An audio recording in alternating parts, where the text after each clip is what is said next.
특별한 주간입니다. 잘 아시는 것처럼 이제 15일 수요일에 저희 교회 청소년들 필리핀 다스마리아스라는 도시로 제2차 단기 선교를 떠나는 날이기 때문입니다.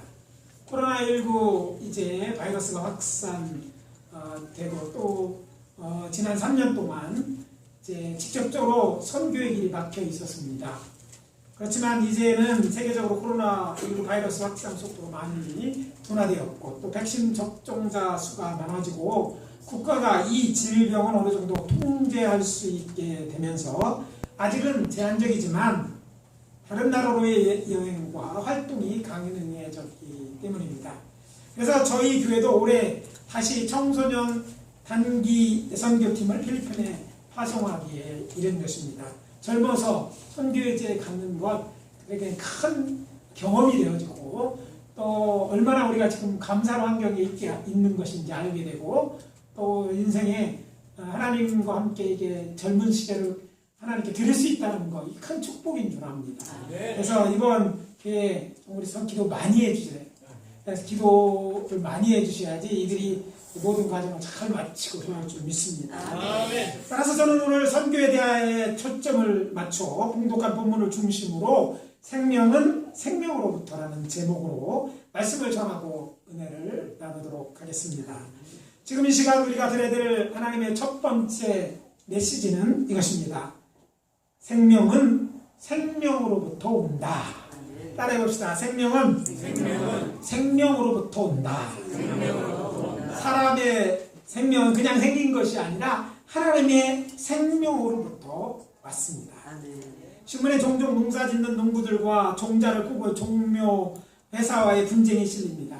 그리고 그 대부분은 농부들이 종묘 회사의 말을 믿고 참외나 수박, 쌀 같은 것을 씨앗을 심었는데 농부가 원하는 만큼의 수확을 하지 못하면서 문제가 생기는 것입니다. 그 중에 가장 심각한 문제 무엇일까요? 씨앗을 뿌렸는데 싹이 나지 않는 거예요. 지난 주말 우리나라는 절기상으로 입춘이었습니다. 그래서 이제 씨 뿌리는 봄이 된 것입니다. 올해는 예전과 다르게 지금까지 평년보다 더 추운 날씨가 계속되고 있지만 아무리 힘센 동장군이라 할지라도 오는 봄을 막을 수는 없습니다. 봄에 볶은 벽씨를 뿌리는 사람은 없습니다. 생명 없는 죽은 씨앗에서는 새 생명을 거둘 수 없기 때문입니다. 기대할 수 없는 거예요. 생명은 반드시 생명으로부터 온다는 것이 자연이 우리에게 가르치는 진리이고 이치입니다. 예수님을 비유해서 하나님은 종종 농부로 비유됩니다. 그것은 하나님이 생명을 주시는 분이시기 때문입니다. 오늘 본문 요한복음 3장 16절은 무엇을 말하고 있습니까? 하나님의 생명 사랑을 이야기하고 있는 것입니다. 저는 하나님의 사랑을 생각할 때 창세기 3장 8절의 말씀을 깊이 묵상하면서 은혜를 받습니다. 그들이 그날 바람 불 때 동산에 거니시는 여호와 하나님의 소리를 듣고 아담과 그의 아내가 여호와 하나님의 낯을 피하여 동산 나무 사이에 숨은지라. 이 말씀은 겉으로 보기에는 아담과 하와가 하나님의 낯을 피하여 숨은 그런 얘기입니다. 그렇지만 본문을 깊이 묵상하면 깊은 고민에 빠진 여호와 하나님 이야기입니다. 에덴 동산을 거니시는 여호와 하나님에 대하여 생각해 봅시다. 여호와 하나님께서 당신이 사랑하는 사람을 찾아 인류 최초의 낙원인 에덴 동산에 오셨습니다. 평소 같았으면 어떠했을까요? 아마도 여호와 하나님은 아담과 사라를 찾아가 만나시고 사랑과 기쁨을 나누셨을 것입니다. 그렇지만 이날은 달랐습니다. 그날 바람이 불 때 쓸쓸히 동산을 거니신 것입니다. 그것도 영이신 하나님께서 자신이 거니시는 소리를 내면서 거린 거예요. 그렇다면 누가 그 소리를 들을 수 있게 걸으셨을까요? 아담과 하와가 들을 수 있도록 걸으신 거예요. 여러분 성경에 언급되어 있지만 내용을 읽어보면 그게 상상이 돼요. 들어야 되는 그것들을 듣고 하나님이 고민하는 모습을 보고 주신 거예요. 이해를 돕기 위해 말씀드립니다. 이날은 아담과 하와가 당신의 은혜를 불순종하여 선악과를 따먹은 날입니다. 내가 먹는 날에는 반드시 죽으리라 엄히 경고하였음에도 불구하고 저들이 하나님의 말씀에 불순종하여 선악을 알게 하는 나무 열매를 따먹은 것입니다. 이날은 바로 여호와 하나님께서 사랑하시는 아담과 하와가 죽은 날이라는 것입니다. 죄를 짓는 순간 그들의 영은 즉각적으로 죽고 이제 육체마저 죽기 시작한 날인 거예요. 하나님이요, 아담과 하와를 위하여 어떤 일을 하셨습니까?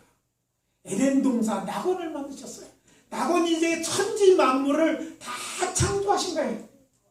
하나님이 아담과 하와를 위해 이 엄청난 일을, 그를 사랑하는 그를 위해 이 엄청난 일을 행하셨는데 그들이 어떻게 된 거예요? 하나님과 뜻과 다르게 이제 하나님 명령을 거역하고 죽을 수밖에 없는 인생이 된 것입니다.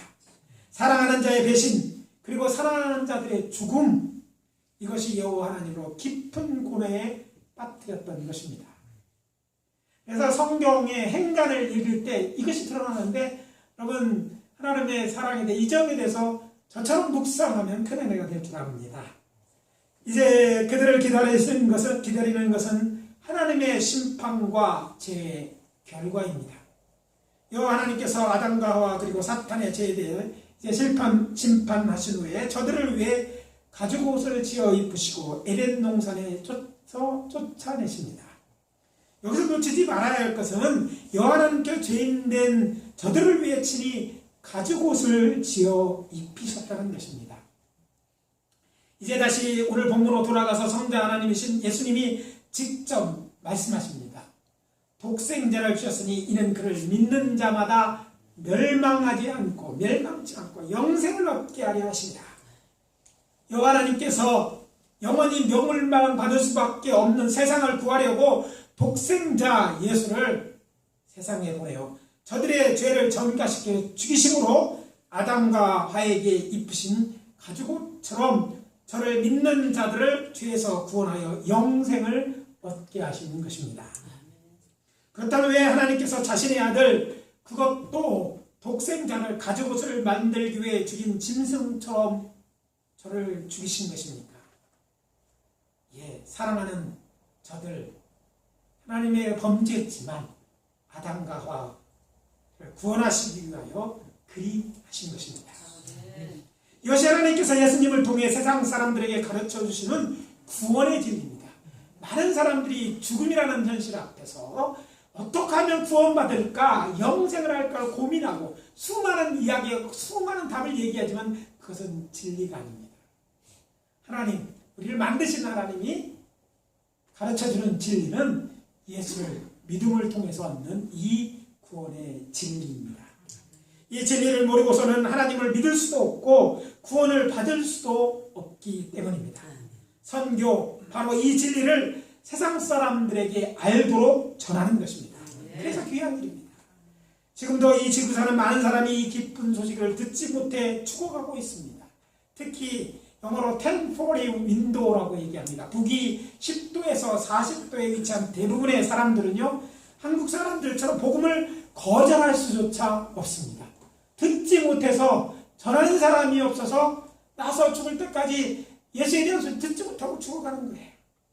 그렇다면 저들을 바라보시는 사랑과 자비가 풍성하신 여호와 하나님 마음은 어떨까요? 물론 요즘 세상에서 정보를 전달하는 방법은 수도 없이 많습니다. 방송이나 신문이 아니더라도 인터넷이나 유튜브 등 이용한다면 아주 다양한 방법으로 가능합니다. 그럼에도 불구하고 사람이 직접 복음을 들고 이 진리를 모르서 가서 전하는 것은 사람들로 이 진리를 믿을 만한 것임을 저들에게 가장 확실히 알리는 방법이기 때문입니다. 아울러 이것은 하나님께서 세상을 구원하기 위하여 처음부터 지금까지 사용하신 방법입니다. 둘째로, 생명은 산자의 죽음으로부터 온다. 따라해봅시다. 생명은 산자의 죽음으로부터 옵니다. 사람의 영원한 생명은 예수 그리스도의 십자가의 죽음으로부터 왔습니다. 누군가 산 사람에게 영원한 생명을 얻게 하려고 죽었다는 말입니다. 아시는 것처럼 이렇게 산 사람이 예수 그리스도입니다. 그리고 다시 살아난 사람이 교회 곧 우리들입니다. 신학자 위르겐 몰트만이라는 사람은 말합니다. 예수님이 이 세상에 가져온 것은 새로운 종교가 아니라 새로운 생명이다. 하나님께서 죽어 영원히 멸망받을 수밖에 없는 사람을 살리기 위해 당신의 사랑하는 아들을 세상에 보내셨다는 것이 오늘 우리가 봉독한 본문 말씀의 핵심 내용입니다. 때문에 예수님은 하나님께서 세상에 보내신 최초의 선교사입니다. 예수님은 그의 비유 가운데 한 알이 미리 땅에 떨어져 죽지 아니하면 한 알 그대로 있고 죽으면 많은 열매를 맺느니라고 말씀하셨습니다.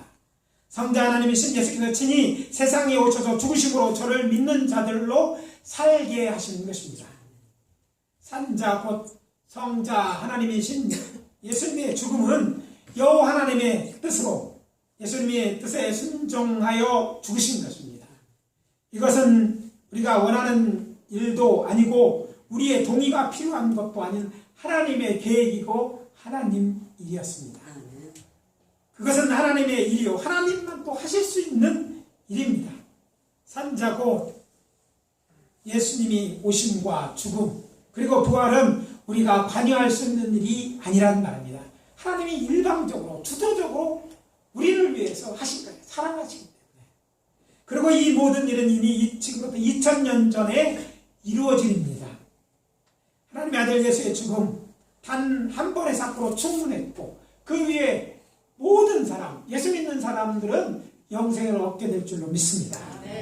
여기서 놓쳐서 안 되는 중요한 사실이 있습니다. 그것은 예수님께서 세상에 오셔서 세상 죄를 지고 십자가에 죽으심으로 모든 사람의 죄가 사해졌지만 그 효력은 이 아들 예수를 구세주로 알고 믿는 사람에게 유효하다는 거예요.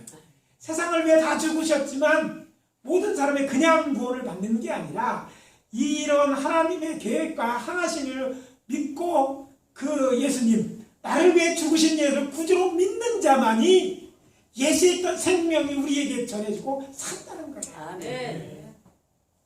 죽었다가 다시 살아나신 예수님을 구원자로 믿는 것은 사람의 목, 곧 각자 자신들의 목입니다. 진실로 예수 그리스도를 구원자로 나의 주 나의 하나님으로 믿음으로 영생을 얻어 산자가 되었다면 우리도 예수님처럼 생명을 위하여 생명 없는 자들을 향하여 가야만 합니다. 죽는 것은 아니지만 나름대로 우리의 시간과 재물 그리고 우리의 노력을 다해서 이 일에 힘써야 마땅하는 거예요. 왜? 그 일 때문에 우리가 구원을 얻었으니까. 너희는 가서 온 천하에 다니며 만민에게 복음을 전파하라. 오라가 아니라 너희들이 가라는 거예요. 이것이 마가복음 16장 15절에 기록된 우리를 위해 죽었다가 다시 사신 우리 구주 예수님의 명령입니다. 그래서 우리는 따라야 돼요. 그리고 우리를 향한 명령이고 우리가 순종해야 될 줄 믿습니다. 부활하신 예수님은 당신의 제자들을 세상으로 보내셨고 저들은 예수의 명령에 순종하였습니다. 그리고 그 뒤를 이어 예수님의 제자들은 계속해서 복음을 들고 세상으로 나아갔습니다. 결국 우리에게도 이 복음이 전해져서 우리가 구원을 얻기 때문에 우리도 우리의 다음 세대 아니 믿지 않는 자들에게 이 일을 해야 되는 거예요. 따라서 우리는 모두 복음의 빚진 자로서 생명을 가진 자로서 세상에 복음을 전하는 수고를 아끼지 말아야 할 것입니다. 마지막으로 생명을 살리는 역사는 성령으로부터 온다. 따라해봅시다. 생명을 살리는 역사는 성령으로부터 옵니다. 사람의 생명을 살리는 일은 하나님의 의지와 부활하신 예수님을 보내심을 입은 살리는 영인 성령의 역사부터 계속되어지고 있습니다. 창세기 2장 7절에는 하나님께서 흙으로 사람을 만드시고 그 코에 생기를 불어 넣으셨다고 기록되어 있습니다. 여기서 흙으로 부어진 아담에게 부어진 생기, 아담의 영을 살리는 성령입니다. 성령은 히브리어 루하흐, 호흡이라고도 할 수 있는데, 구약에서 이걸 불어넣었다는 표현은 신약성경 요한복음 20장 22절에 부활하신 예수님께서 저희를 향하여 숨을 내쉬느라고 하실 때와 같은 표현이네요. 이건 물론 헬라어로 쓰여 있지만 이 말을 히브리어로 번역한 셉투아진트는 같은 단어를 사용했다는 거예요. 요한복음의 동일한 구절에서 예수님은 말씀하십니다. 성령을 받아라. 신약에서나 구약에서나 성령은 살리는 영입니다. 성령님이 생명의 기울의 전자였다는 말입니다. 성자 하나님이신 예수님이 육신을 입으시고 이 땅에 오신 것도 성령으로 잉태되었기 때문입니다. 그리고 우리의 모든 사람의 죄를 짊어지고 십자가에 죽으신 예수를 다시 살린 역사도 성령의 역사입니다. 그리고 예수님이 부활하신 이후에 예수를 믿는 제자들을 살리신 것도, 그리고 모든 자를 살리시는 것도 성령님이십니다. 선교는 그러니까 성령의 역사입니다. 그런데 이 성령의 역사의 길을 하나님께서 주의 몸된 교회에 주셨습니다. 사도 베드로에게 주셨던 이 땅에서 하늘을 열고 닫는 역사는 선교가 하나님의 일과 일인과 동시에 우리의 일이라는 것을 이야기하고 있습니다. 선교는 하나님의 일이고 동시에 우리의 일이기도 합니다. 공동 사역이라는 말입니다. 다시 말씀드려 복음을 세상에 전하는 것은 다른 누가 아니니 우리 주 예수님께서 우리에게 맡기신 일이고 우리가 반드시 해야 할 일이랍니다. 이 일을 다 될 수 있도록 만드시는 하나님이 주도적으로 하셨어요. 근데 이것을 세상에 전해서 정말 사람들이 구원을 얻으려면 전하는 우리가 있어야 된다는 거예요. 그러니까 공동사역이라는 거예요. 때문에 선교를 위해서 먼저 우리는 성령 세례를 체험해야 할 것입니다. 선교는 혼자서는 넘기 힘든 장벽들과 마주해야 하는 일입니다. 아니, 우리의 선교를 맡고 있는 강한 힘을 가진 세력들과의 전쟁입니다. 아마 이 전쟁이 지금도 있었답니다. 9명이 7명이 됐어요. 그런데 또 출발할 때부터 여러 가지 일들이 있어요. 근데 중요한 건 하나님이 더 세요. 하나님이 일을 좀 있습니다. 그러니까 성령을 의지하고 나면 결국 승리하게 하는 줄 믿으시고 성령 충만하시기 바랍니다. 그렇기 때문에 성령 충만해야 합니다. 성령의 능력 없이 우리는 복음을 전할 수도 없고 전한다 해도 그들의 마음을 변화시킬 수 없기 때문입니다. 능력, 전도, 파워, 이벤젤링은 먼저 교회된 우리들이 성령의 충만한 가운데 나타나는 것입니다. 성령 임재하는 곳에 생명이 있었다고 사도행전과 사도들의 편지, 즉 서신서는 생생하게 증언하고 있습니다. 교회에 부흥을 원하십니까? 아무도 안 합니다. 원하십니까? 우리 교회가 많은 영혼을 구원하기를 원하실 것입니다. 그렇다면 성령 충만을 위하여 기도하십시오. 그리고 성령 충만을 입었다면 내 주변의 사람들에게 시작하여 거리로, 세계로 나가야 합니다. 아니, 나갑시다. 무엇을 위하여? 성령의 은사를, 성령의 능력을 구하십니까? 성령의 은사나 능력은 믿음의 계급장도, 훈장도 아닙니다. 복음을 전하기 위하여 주시는 것이고 그렇기 위해 구해야 하는 것입니다. 저는 우리 교회에 속한 모든 분들이 물질적으로 풍부하고 건강하기를 간구합니다. 그러나 그 무엇보다 성령의 큰 능력이 있어 그것을 나타내기를 소원합니다. 복음을 전하기 위해 성령에 충만하도록 기도합시다. 성령의 인도하심 없이 실패할 수밖에 없기에 간구하는 것입니다. 성령 충만을 위해 또 기도합시다. 성령이 충만하면 우리도 예루살렘과 온 유대와 사마리아와 땅끝까지 이른 복음이 된 초대교회의 신자들처럼 세계에 복음을 전하기 위해 가는 선교사 또는 보내는 선교사들이 될 것입니다. 이제 오늘 말씀 마무리합니다. 생명은 살아계신 하나님의 생명으로부터 옵니다.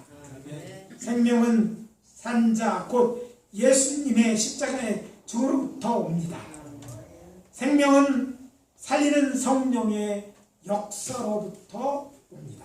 선교란 세상 사람을 영원 생명으로 초대하는 일로 교회가 세상에 복음을 전하여 사람들 살리는 일이 제일 중요하지 않습니까? 그래서 말씀드립니다. 예배는 이 거룩한 부르심에 순종하여 이들 청소년들뿐 아니라 우리도 또 장차 우리의 계획 속에도 세상에 복음 전하는 일에 있고 또 그 일에 힘쓰는 교회가 되어야 할 것입니다. 우리 교회로 선교하는 교회로 만들기로 다짐하신 분은 큰 소리로 아멘. 다 같이 이 통성으로 기도하도록 하겠습니다. 다 같이 기도합니다. 아버지 하나님 주님의 말씀 감사합니다.